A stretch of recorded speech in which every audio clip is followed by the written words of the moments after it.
Hello বন্ধুরা, good afternoon. তোমরা সবাই কেমন আছো? আশা করি ভালোই আছো। আর আজকে কি রান্না করবো সেটাই শেয়ার করব। তো চলো। এই যে বন্ধুরা, আজকে বানাবো চিংড়ি মাছ ভাপা। তার জন্য চিংড়ির মাথাটা ফেলে আমি ধুয়ে রেখেছি। আর এখানে সাদা শস্য, কালো শস্য শুকনো গুঁড়ো করেছি। এটাতে এখন আমি কাঁচা লঙ্কা আর আদা আর 2 কোয়া রসুন দেব।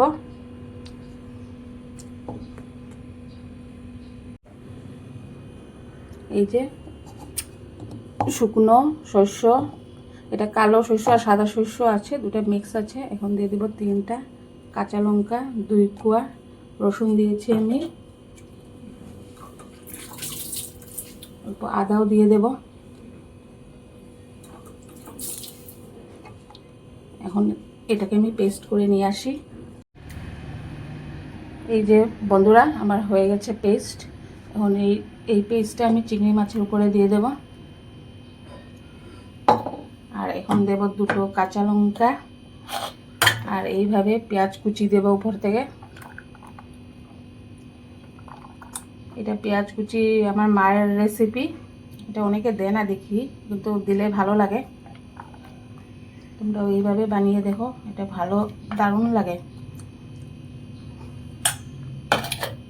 এখন দিয়ে দেব আমি হলুদ গুঁড়ো, বেশি দেব না, অল্পই দেব। আর দেব লঙ্কা গুঁড়ো, আর দেব নুন,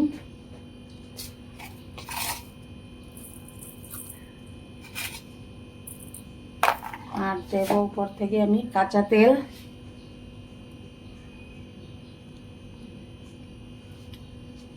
আর দেব আমি চিনি দেব,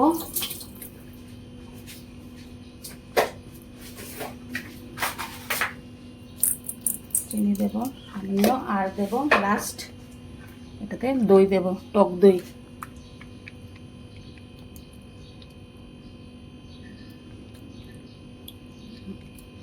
সবগুলোকে একসাথে আমি মিক্সড করে নেব। এখন ভালো করে সবগুলো মিক্সড করে নেব আমি।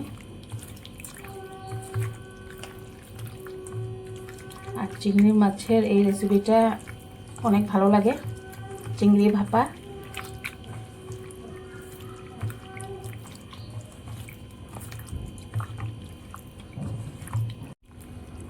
আমার চিংড়ি মাখানো কমপ্লিট। আর এটা আমি এখন, এটা জলে ভাপ দেবো না বন্ধুরা, এটা ডাইরেক্ট কুকারে দিয়ে দেব। আর 10 মিনিট আগুন কমিয়ে রাখবো আমি। আমার পুচকু কুকার, এটাতে বসাবো। তার জন্য ভিতরে আগে থেকে অল্প তেল দিয়ে দিয়েছি আমি। এই যে বন্ধুরা, সবগুলো দিয়ে দিয়েছি কুকারে। আর উপর থেকে অল্প কাঁচা সরষের তেলও দিয়ে দিয়েছি। আর এখন এটা গ্যাসে বসিয়ে দেব আমি। এই যে কুকারে বসিয়ে দিলাম, আর ফ্লেমটা একদম কমিয়ে দিয়েছি। বাস 10 মিনিট এরকমই হবে, তারপরে আমার চিংড়ি ভাপা রেডি। তারপরে দেখাচ্ছি বন্ধুরা। এই যে বন্ধুরা, 10 মিনিট পরে ফিরে আসলাম, আর চিংড়ি ভাপা আমার একদম রেডি। আর চিংড়িগুলো অল্প ছোট ছোটই ছিল। আর এই রেসিপিটা গরম ভাতের সাথে দারুণ লাগে বন্ধুরা। আর এটা এখন দইয়ের জন্য অল্প পাতলা আছে, এটা ঠান্ডা হলে ঠিক হয়ে যাবে, বসে যাবে। আর এখন বানাচ্ছি আমি, এখন চিকেন বসাবো বন্ধুরা। এটা আমার কেমন লাগলো বন্ধুরা অবশ্যই জানাবে। আর এইভাবে বানিয়ে খাবে, অনেক ভালো লাগে। আর জলের মধ্যে ভাপার কোনো দরকার নেই, এটা ডাইরেক্ট কুকারে অল্প তেল দিয়ে একসাথে সব কিছু মাখিয়ে বসিয়ে দিলে হলো 10 মিনিট। আর 10 মিনিট পরে এই যে একদম রেডি। তা আজকে এটাই আমার রেসিপি ছিল। আর ভিডিওটি আজকে এখানেই রাখি বন্ধুরা, কালকে আবার নেক্সট ভিডিওতে দেখা হবে। Tata, bye bye.